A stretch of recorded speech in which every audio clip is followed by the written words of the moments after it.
दोस्तों, एक ऐसा वाकया जिसे सुनकर सबके रोंगटे खड़े हो जाएंगे। एक गांव में एक बेवा गरीब माँ की 4 बेटियां बिन शादी के पेट से कैसे हो गईं? इस बच्चे के बाप कौन हैं? ये वाकया सारे गांव वालों को हिला कर रख दिया। कैसे एक ही घर के 4 जवान बेटियां हामला कैसे हो गईं? ये दिल दहला देने वाला वाकया जरूर सुने। वीडियो को एक लाइक, चैनल को सब्सक्राइब जरूर करें। दोस्तों, एक बेवा औरत थी जिसके 7 खूबसूरत बेटियां थीं। उसका बेटा कोई नहीं था और 7 ही बेटियां बहुत खूबसूरत थीं। इस बूढ़ी औरत की 7 बेटियां ही बहुत नेक थीं। इस औरत ने अपनी बेटियों को बहुत अच्छी तालीम दिलवाई थी। उनकी जिंदगी में कयामत तब आई जब उस बूढ़ी माँ की बड़ी 4 बेटियां हामला हो गईं। और हैरत की बात तो ये थी कि इन 4 बेटियों को पता ही नहीं था कि उनके साथ ये गलत हरकत किसने की है। और जब इस कहानी का खुलासा होगा कि इन 4 लड़कियों को प्रेग्नेंट करने वाला कौन था, तो आपके पैरों में से जमीन खिसक जाएगी। कहानी कुछ यूं है कि एक बादशाह का दरबार लगा हुआ था और बादशाह अपने दरबार में बैठा सभी फरियादियों की फरियाद सुन रहा था। इन्हीं लोगों के बीच एक बूढ़ी औरत रोती हुई आई, जिसके चेहरे पर उदासी छाई हुई थी। बादशाह बूढ़ी औरत के चेहरे की तरफ देखकर कहने लगा कि अम्मा, आपको क्या परेशानी है? इस बूढ़ी औरत ने दरबार में चारों तरफ देखा तो खामोश हो गई। वजीर गुस्से से बोला कि ए अम्मा, आप बताइए, आपकी परेशानी क्या है? आप इधर उधर क्या देख रही हैं? आप परेशानी बताइए ताकि हम इसका हल निकाल सके। बूढ़ी औरत बादशाह से रोकर कहने लगी कि बादशाह सलामत, मेरा जो मसला है मैं वह सबके रहते हुए सबके सामने नहीं बता सकती। मैं सिर्फ आपको अकेले को ही बताऊंगी, क्योंकि मैं बेवा औरत हूँ। मेरा कोई बेटा नहीं है और मैं अपनी 7 बेटियों के साथ अकेली रहती हूँ। अगर मैं अपनी परेशानी सबके सामने आपको बताती हूँ तो मुझे डर है कि मेरी बेटियों को कल को कोई मसला ना हो जाए, कोई आधी रात को मेरे घर ना घुस आए। इसलिए मैं आपको अपनी परेशानी अकेले में बताना चाहती हूँ। वह बादशाह काफी परेशान होकर सोचने लगा कि यहाँ इतने बड़े बड़े मसले लेकर लोग आए हैं और उन्होंने सबके सामने बताया है। आखिर इस औरत का ऐसा क्या मसला है कि ये औरत सबके सामने ने क्यों नहीं बताना चाहती? बादशाह बोला कि आप अपनी परेशानी मुझे बताइए। ये सारे आदमी मेरे भरोसे के आदमी हैं, आपको कोई भी नुकसान नहीं पहुंचाएगा। वह दुखी बूढ़ी औरत रोकर बोली कि नहीं बादशाह सलामत नहीं, मैं आपको अकेले ही वह बात बताऊंगी। तो बादशाह उठ खड़ा होता है और कहता है कि इस औरत को मेरे कमरे में लेकर आओ ताकि ये बात मुझे अपनी बता सके। अब 2 सिपाही उस बूढ़ी औरत को बादशाह के कमरे में ले जाते हैं। बूढ़ी औरत जब अंदर आती है तो बादशाह उसे कहता है कि ए अम्मा, अब बताइए कि आपकी क्या परेशानी है। वह बूढ़ी औरत बादशाह के कदमों में गिरकर रोने लग जाती है। बादशाह कहता है कि अम्मा, आप मुझे बताइए कि आखिर बात क्या है। मेरा दिल बैठा जा रहा है कि ऐसी कौन सी बात है जिसके लिए आपने मुझे अकेले बुलाया, कि मैं यह हरगिज बर्दाश्त नहीं कर सकता कि मेरी बादशाहत में कोई इतनी दुखी औरत हो और मैं आपका दुख जानकर आपके दुखों पर मरहम ना रखूं। ऐसा हो ही नहीं सकता। आप मुझे अपना दुख बताइए। वह बूढ़ी औरत रोकर कहने लगी, बादशाह सलामत, मैं एक बेवा औरत हूँ। मेरे शौहर को वफात पाए अरसा गुजर चुका है और मेरा कोई बेटा नहीं है। मेरी 7 बेटियां हैं। मैं लोगों के अमीर घरों में जाकर बर्तन धोती हूँ, उनके कपड़े धोती हूँ और उनके घरों में काम करती हूँ। और इन अमीर घरों से जो बचा हुआ खाना मिलता है, जो मुझे मेहनत मजदूरी के पैसे मिलते हैं, उसी में से मैं अपना घर चलाती हूँ और उसी से अपना घर चलाकर अल्लाह ताला का शुक्र अदा करती हूँ। मैंने कभी किसी से कोई शिकवा नहीं किया कि मैं ऐसी गुर्बत की जिंदगी जी रही हूँ। मेरी 7 बेटियां हैं, पर्देदार हैं। वह कभी भी घर से बाहर नहीं जाती और हमेशा अपने सरों पर दुपट्टा रखती है। मेरी जिंदगी ऐसी ही चल रही थी। एक मर्तबा मेरी बड़ी बेटी की तबीयत बहुत खराब हो जाती है। मैं अपनी बड़ी बेटी को डॉक्टर के पास लेकर जाती हूँ। डॉक्टर कहता है कि तुम्हारी बेटी उम्मीद से है, तुम्हारी बेटी पेट से है। ये बात सुनकर मेरे पैरों से जमीन खिसक जाती है कि मेरी बड़ी बेटी की तो शादी भी नहीं हुई, तो ये हामला कैसे हो गई। मैं जब अपनी बेटी को घर लेकर आई तो उसे मारने पीटने लगी कि बताओ किसके साथ तुमने ये मुंह काला किया है और ये बच्चा किसका है। जब मैंने अपनी बेटी को काफी मारा तो मेरी बड़ी बेटी रोने लगी और मेरे आगे हाथ जोड़ने लगी कि ये अम्मा, मैं नहीं जानती कि ये बच्चा किसका है। ए मेरी प्यारी अम्मा, मुझ पर यकीन करो, मैंने कभी किसी के साथ बात तक नहीं की।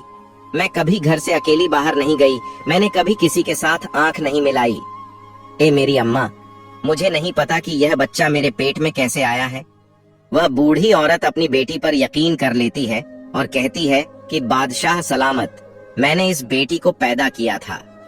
मुझे पता चल चुका था कि मेरी बेटी झूठ नहीं बोल रही, और उसके कुछ दिनों बाद तो मुझे पक्का यकीन हो गया था कि मेरी बेटी झूठ नहीं कह रही। वह बूढ़ी औरत बादशाह को वाकया सुनाते हुए रोने लगी कि बादशाह सलामत, हमने इस बात पर सब्र कर लिया। फिर मेरी बड़ी बेटी ने 9 माह बाद एक बेटे को जन्म दिया और हमने मारे मजबूर के इस बच्चे की परवरिश करनी शुरू कर दी। इसके 2-3 माह बाद मेरी छोटी बेटी हमला हो गई। जब मैंने उसको डॉक्टर के पास लेकर जाकर दिखाया तो डॉक्टर ने कहा कि आपकी बेटी यह भी पेट से है।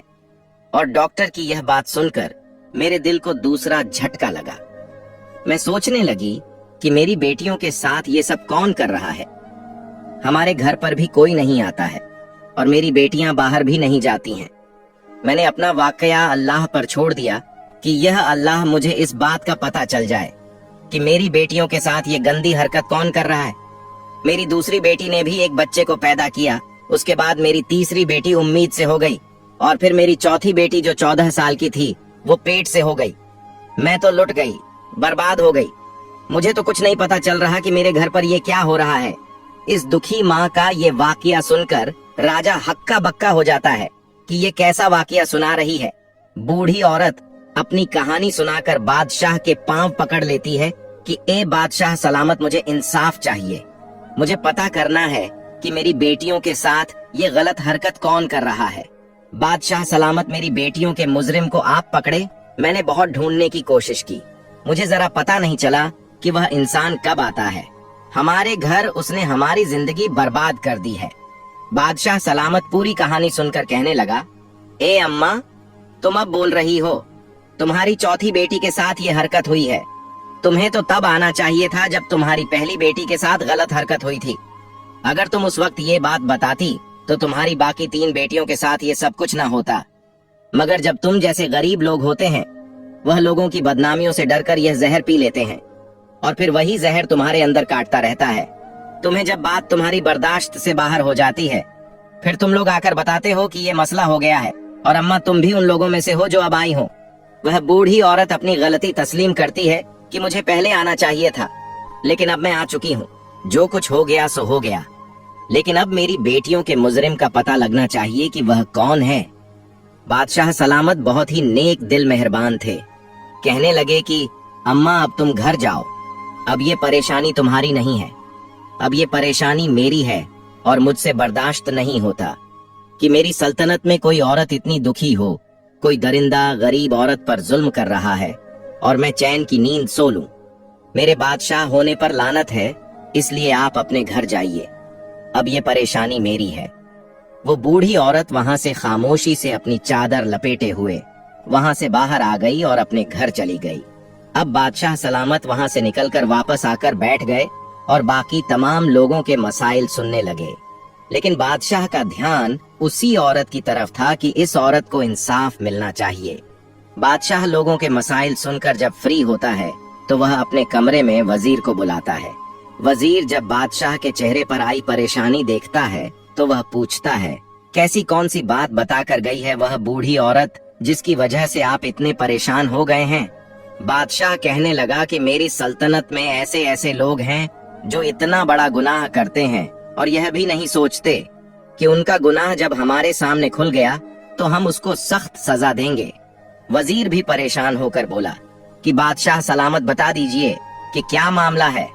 फिर बादशाह सलामत इस वजीर को सारा वाकया बता देता है और कहता है कि कोई दरिंदा है जो इस औरत के घर पर दीमक की तरह लग गया है और इस दरिंदे शख्स का इतना मन बढ़ चुका है कि वह इस बेवा औरत की 4 बेटियों को इस दरिंदे ने हामिला कर दिया है और इस बूढ़ी औरत की 3 बेटियों को बच्चे पैदा हो चुके हैं और छोटी बेटी इसकी हमला है।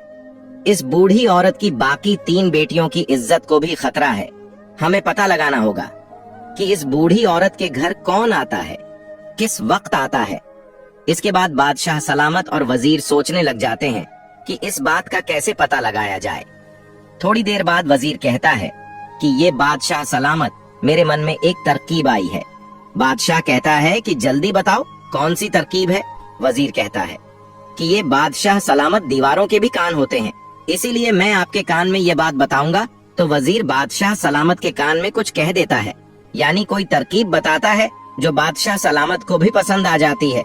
इसके बाद वह वजीर एक बकरी लेकर इस बूढ़ी औरत के घर पर चला जाता है। रात के तकरीबन 9 बज रहे होते हैं। वजीर इस बूढ़ी औरत के घर चला आता है।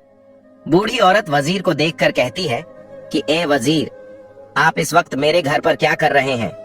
वजीर बोला कि जो परेशानी आप बादशाह सलामत को बताकर आई है, इस बात से बादशाह सलामत बहुत ही परेशान है। बूढ़ी औरत बोली कि आपके हाथ में यह जो बकरी है, आप इसका क्या करोगे।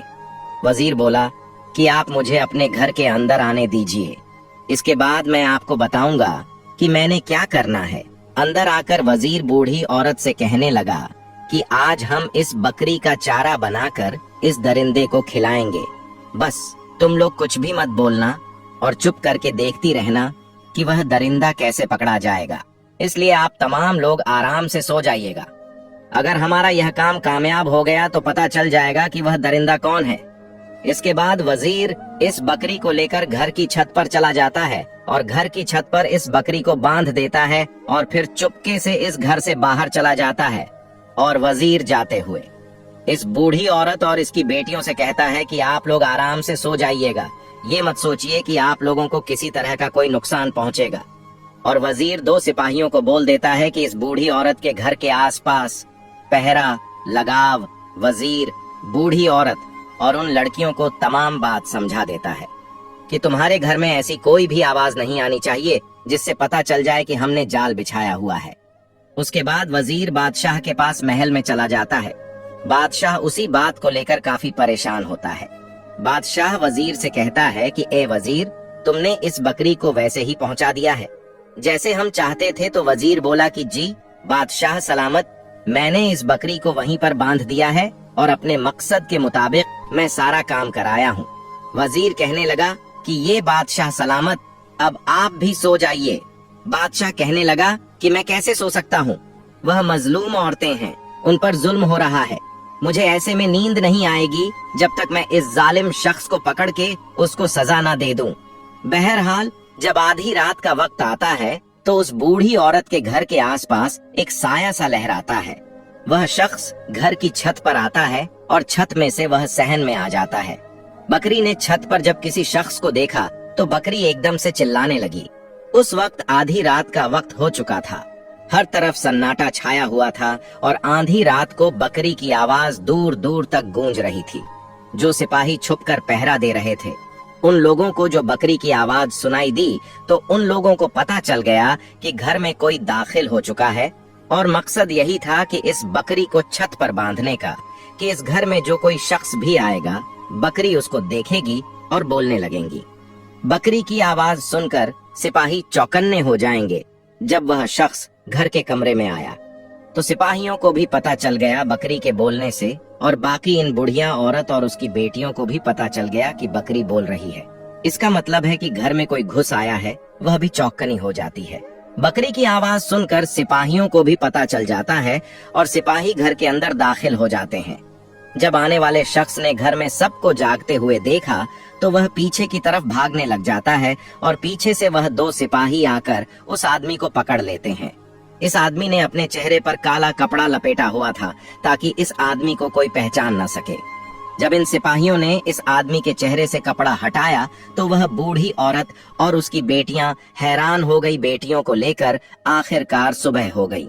बादशाह का दरबार लगा हुआ था और वह आदमी घुटने टेक कर बादशाह के सामने बैठा हुआ था। इस आदमी के हाथों को हथकड़ियां लगी हुई थी। इस वक्त इस आदमी का चेहरा ढांपा हुआ वो बूढ़ी औरत और उसकी बाकी 7 बेटियां भी जाती हैं। बादशाह सलामत बाकी तमाम लोगों को बाहर भेज देते हैं। अब सिर्फ वह मुजरिम, बादशाह सलामत और वजीर और बूढ़ी औरत और उसकी 7 बेटी वहां पर मौजूद थी। बादशाह सलामत उस शख्स से कहने लगा कि क्यों भाई, अब इतना तो बता दे कि तुझे मेरा खौफ नहीं रहा कि जब ये तुम्हारा मुजरिम पकड़ा जाएगा तो तुम्हारी सजा मौत से कम नहीं होगी। बादशाह सलामत इन सिपाहियों से कहता है कि इस आदमी के चेहरे से नकाब हटाया जाए ताकि मैं भी तो देखूं कि मेरी सल्तनत में इतनी हिम्मत किसकी हो गई है जो इस मजबूर बूढ़ी औरत की 4 बेटियों को हामला कर दे। जब इसके चेहरे से नकाब हटता है तो वो बूढ़ी औरत करीब आकर उसके मुंह पर थूकती है और कहती है कि ए दरिंदे, इंसान, तुझे शर्म नहीं आई? मेरी बेटियां तेरी बेटियों के जैसी हैं, ये तेरी सगी भतीजा है, इनके साथ तुमने ऐसी गंदी हरकतें की है जो चाचा होता है वह बाप के सामान होता है। तुझे शर्म नहीं आई? अपनी सगी भतीजियों के साथ ऐसा करते हुए भतीजी क्या बेटी, क्या ये तूने क्या जुर्म कर दिया है? बूढ़ी औरत अपने देवर के चेहरे पर थप्पड़ मारती है और बादशाह गुस्से से कहता है कि अगर कोई गैर होता तो हम समझते, तुम सगे चाचा हो, बाप की तरह हो, तुम्हें शर्म नहीं आई, तुम्हें गैरत नहीं आई? अरे चाचा क्या बाप, क्या उनके बाप इस दुनिया में नहीं थे और चाचा की जिम्मेदारी थी कि अपनी भतीजियां का ख्याल करता, उनके रिश्तों की फिक्र करता, और तुम चाचा ही डाकू बने रहे।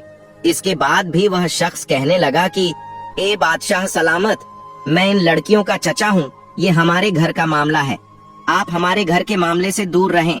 बादशाह सलामत अपनी तलवार निकालकर उसके सर के ऊपर रख देता है और कहता है कि सच सच बताओ, तुमने ऐसा क्यों किया? तब उस शख्स के चेहरे पर खौफ आता है और वह बताता है कि ये बादशाह, हम 2 भाई थे, मेरा भाई मुझसे बड़ा था, मेरे भाई की तो शादी हो गई, उस वक्त मेरी शादी नहीं हुई थी। मेरा बड़ा भाई मुझसे बहुत मोहब्बत करता था, मेरी बहुत फिक्र करता था, क्योंकि मैं उसका छोटा भाई था। लेकिन जब मेरे बड़े भाई की शादी हुई, उसकी बेटियां हुई, उसके सर पर तमाम जिम्मेदारी आ पड़ी, तो मेरे भाई का ध्यान मुझ में से कम हो गया और अपने घर वालों पर ज्यादा हो गया, और तब मेरे भाई का ध्यान मुझ में से हटने लगा और अब वह सारा ध्यान अपनी बीवी और बेटियों पर देता था। मेरे दिल में मेरे भाई के लिए नफरत पैदा होती गई कि मेरा भाई ऐसा क्यों करता है, और भाई से नफरत करने के नतीजे में मैं अपनी भाभी और भतीजी से भी नफरत करने लगा। इसके बाद मेरा भाई वफात पा गया। जब मेरे बड़े भाई की बेटी बड़ी जवान हुई तो वह बहुत ही खूबसूरत थी। मेरा दिल इस पर आने लगा। मेरी नीयत जब खराब होने लगी तो मैंने अपनी भाभी से कहा कि आप अपनी बड़ी बेटी की शादी कर दें, लेकिन भाभी ने मेरी बात न सुनी। मेरी भतीजा जवान थी, उनकी शादियां नहीं हो रही थीं, खूबसूरत भी थीं। जब मैं अपनी भतीजियों को देखता था तो मेरे दिल में गंदगी पैदा हो जाती थी। मेरा दिल मुझे मजबूर करता था कि मेरी खूबसूरत भतीजी है, ये बाहर जाएंगी, इनकी शादियां होंगी तो मैं खुद ही उनके साथ ये गलत हरकत कर लूं। इसके बाद मेरे दिल में शैतान पैदा हो गया। मैं एक हकीम के पास गया और उसे कहा कि मुझे कोई ऐसी जड़ी बूटियां दो जिससे सूंघने के बाद तमाम लोग सो जाएं और सो जाने के बाद कोई भी हरकत न कर सके। बस इसी तरह ही तब से ही मैं वह जड़ी बूटियां लेकर घर की छत की तरफ से सहन में आ जाता और भाभी भी और उसकी बेटियों को वो जड़ी बूटियां सूंघा देता। उनको सूंघने से वो 4-5 घंटों के लिए बेहोश हो जाती थी और जिसके साथ मैंने बदकारी करनी होती थी उसके साथ बदकारी कर लेता था और फिर उसको इसी हालत में छोड़ देता था। जैसे उसको पता ही न चले, उसको वैसे कपड़े पहना देता और फिर मैं घर वापस आ जाता। और जब मेरी भतीजी सुबह उठती थी तो उनको मालूम भी नहीं होता था कि उनके साथ क्या हुआ है, और यही काम मैं कई सालों से कर रहा था। लेकिन अगर मैं इस वक्त छत पर बकरी को देखकर समझ जाता कि यह बकरी मुझे चारा बनाने के लिए बांधी गई है तो मैं वापस चला जाता। मैंने सोचा कि मेरी भाभी ने दूध लेने के लिए यह बकरी खरीदी है और छत पर बांध रखी है। मैंने इस वक्त बकरी की तरफ ध्यान ही नहीं दिया, मेरा ध्यान तो बदकारी की तरफ था। इसके बाद जब वह शख्स अपना सारा गुनाह मान लेता है, अपना जुर्म तस्लीम कर लेता है, तो बादशाह सलामत वजीर को इशारा करता है। वजीर अपनी तलवार निकालकर उस शख्स का सर उसके धड़ से अलग कर देता है, जिसके बाद उसका जिस्म थोड़ी देर के लिए तड़पता है और फिर सजा के तौर पर ठंडा हो जाता है। इस तरह इस दरिंदे शख्स को, इस जालिम चाचा को सजा मिल जाती है। फिर बादशाह सलामत इस बूढ़ी औरत की तरफ देखकर कहता है कि ए अम्मा, अगर आप मुझे बता देती तो आपकी बाकी 3 बेटियों को ये दुख ना झेलना पड़ता, लेकिन मेरा आपसे वादा है कि आपकी इन 4 बेटियों को वह खुशियां में दिलवाऊंगा जिनकी ये हकदार है। फिर बादशाह सलामत अपने सिपाहियों में से 4 सिपाही जो बहुत ही समझदार, सुलझे हुए होते हैं, उन 4 सिपाहियों से इन 4 लड़कियों की शादी करवा देता है और बहुत सारा माल और दौलत पैसा भी साथ देता है। इसके बाद वह बूढ़ी औरत रोकर बादशाह का शुक्रिया अदा करती है। बादशाह सलामत कहता है कि अब आप बेफिक्र हो जाएं, जब आपकी बाकी 3 बेटियां जवान हो जाएंगी तो आप मुझे बता दीजिएगा, मैं इनके लिए भी कोई अच्छा सा लड़का देखकर इनका रिश्ता करवा दूंगा। यह थी एक इंसाफ पसंद बादशाह की कहानी और ऐसे दरिंदे चाचा की कहानी जो चाचा बाप की तरह होता है। इस कहानी से एक सबक भी सीखने को मिलता है कि अगर किसी पर किसी तरह का भी कोई जुर्म हो रहा है, कोई मजलूम है, तो उसको अपने हक के लिए आवाज उठानी चाहिए। अगर वह शख्स कमजोर रहेगा और बाकी दुनिया वालों के डर से खामोश रहेगा तो दुनिया उसको नोच कर खा जाएगी। दोस्तों, इस वीडियो को आगे भी जरूर शेयर कर दें और हमारे इस चैनल पर सबक आमोज कहानियों अपलोड की जाती है। चैनल को सब्सक्राइब, वीडियो को एक लाइक जरूर